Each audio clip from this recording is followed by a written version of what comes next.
নমস্কার বন্ধুরা। নরেন্দ্র মোদীর জায়গাতে নীতিন গাডকারিকে প্রধানমন্ত্রী হওয়ার জন্য অনুরোধ করছেন একজন, তাও বড় মঞ্চে দাঁড়িয়ে, নীতিন গাডকারির সামনে দাঁড়িয়ে। নীতিন গাডকারিকে বলছেন, নরেন্দ্র মোদীকে আমরা প্রধানমন্ত্রী চাই না, নরেন্দ্র মোদীর জায়গায় আপনি দেশের প্রধানমন্ত্রী হন। এ বড় ধরনের ঘটনা। এর পেছনে কি রাজনীতি? এর পেছনে নীতিন গাডকারির ইন্ধন রয়েছে, না সংঘ পরিবারের ইন্ধন রয়েছে, না বিজেপির অন্য আরেকটি গোষ্ঠীর ইন্ধন রয়েছে, সেটা নিয়ে এখন গবেষণা চলছে। কারণ আপনার যিনি বলেছেন তিনি হাইকোর্টের একজন প্রাক্তন বিচারপতি, তার নাম হলো বিজি কোলসে পাটিল। তিনি মহারাষ্ট্রের পুনেতে একটি অনুষ্ঠানে, যে অনুষ্ঠানে নীতিন গাডকারি নিজেও উপস্থিত ছিলেন, সেখানে তিনি বক্তব্য রাখতে গিয়ে ব্যাপকভাবে তীব্র ভাষায় প্রধানমন্ত্রী নরেন্দ্র মোদীর সমালোচনা করেছেন।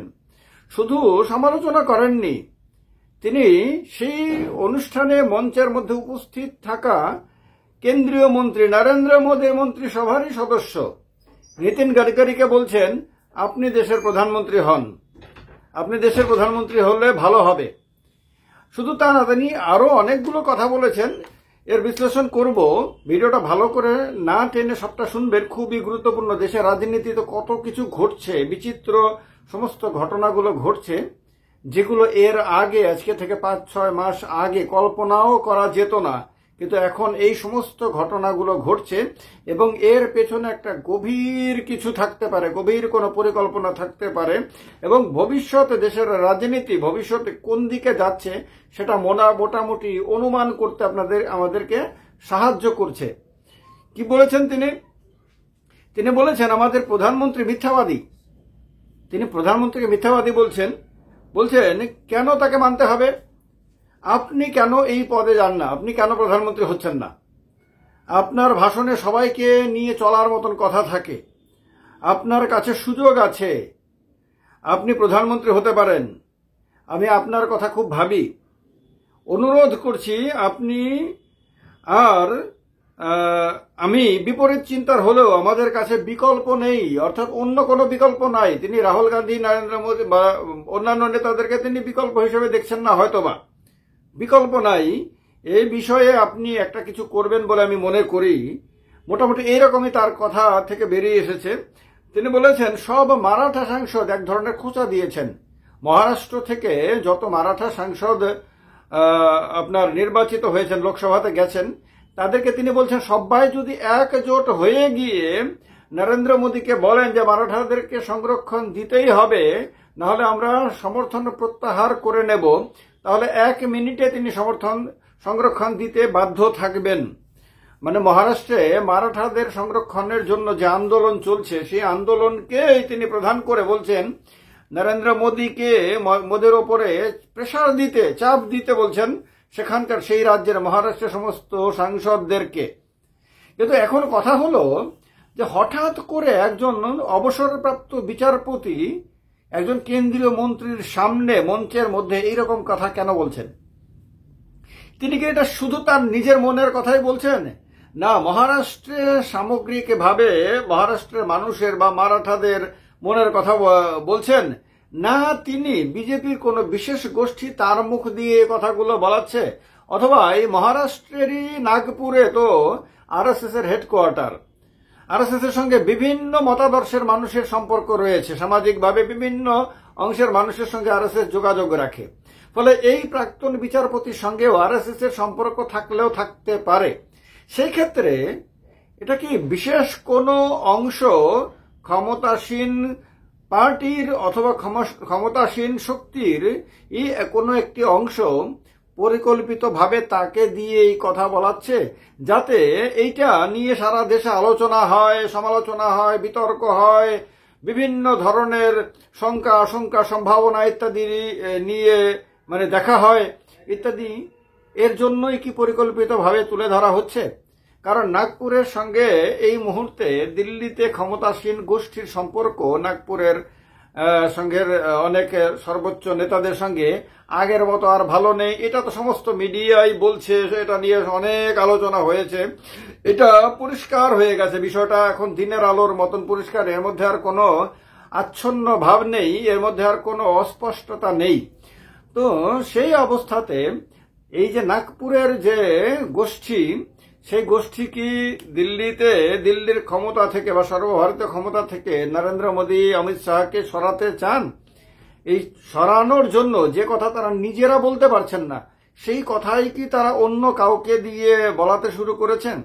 কারণ নীতিন গাডকারি নাগপুরের খুব কাছের লোক, তিনি নাগপুরেরই এমপি, নাগপুর থেকে তিনি লোকসভার সদস্য হিসেবে নির্বাচিত হয়ে আসছেন। তিনি আরএসএস এর খুব কাছের লোক, খুব প্রিয়জন হিসেবে পরিচিত। তিনি নিজে বহুবার তিনি ভাষণে বলেছেন তিনি যে স্বয়ংসেবক এবং সংঘের আদর্শের প্রতি তার দায়বদ্ধতার কথা তিনি বহুবার বলেছেন। তো সুতরাং সংঘ কি সেই জায়গাটাতে, যে জায়গায় বর্তমানে নরেন্দ্র মোদী আছেন বা গুজরাট লবি আছে বলে বলা হয়, সেই জায়গাটাতে কি নাগপুরের লবিকে নিয়ে বসাতে চায়? এটা কি লবির লড়াই, না এটা কি রাজনৈতিক একটা ব্যক্তিত্বের লড়াই? মোহন ভাগবত বনাম নরেন্দ্র মোদী বা আরএসএস বনাম বিজেপি লড়াই শুরু হয়েছে। সেই লড়াইয়ের অংশ হিসেবেই কি নীতিন গাডকারিকে ঘুরিয়ে ফিরিয়ে প্রজেক্ট করা হচ্ছে?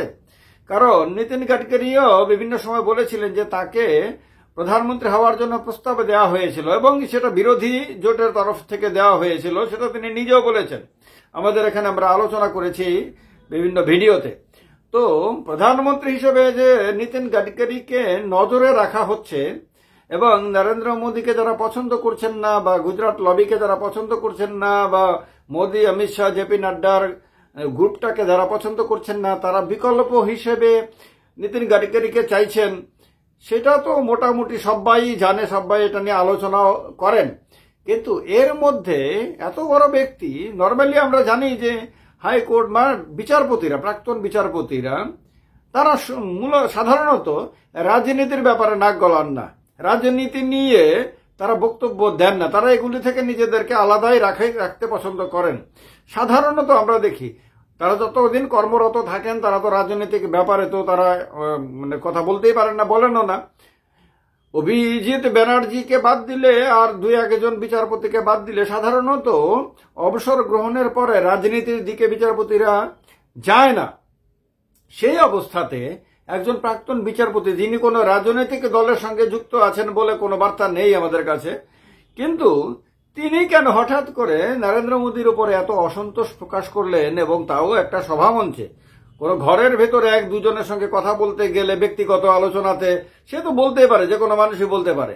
কিন্তু এত বড় একটা পদে যিনি ছিলেন, তিনি একেবারে প্রকাশ্যে সভায় ইনি এরকম ভাবে মন্তব্য করে দিলেন এবং বিকল্প হিসেবে একেবারে আপনার নীতিন গাডকারিকে সরাসরি বলে দিলেন যে আপনি কেন হন না, আপনাকে দরকার, ইত্যাদি ইত্যাদি বলে দিলেন। এটা কোনো চারটিখানি ব্যাপার না, এর পেছনে কোনো বৃহৎ রাজনৈতিক পরিকল্পনা থাকলেও থাকতে পারে, থাকার সম্ভাবনা উড়িয়ে দেওয়া যায় না।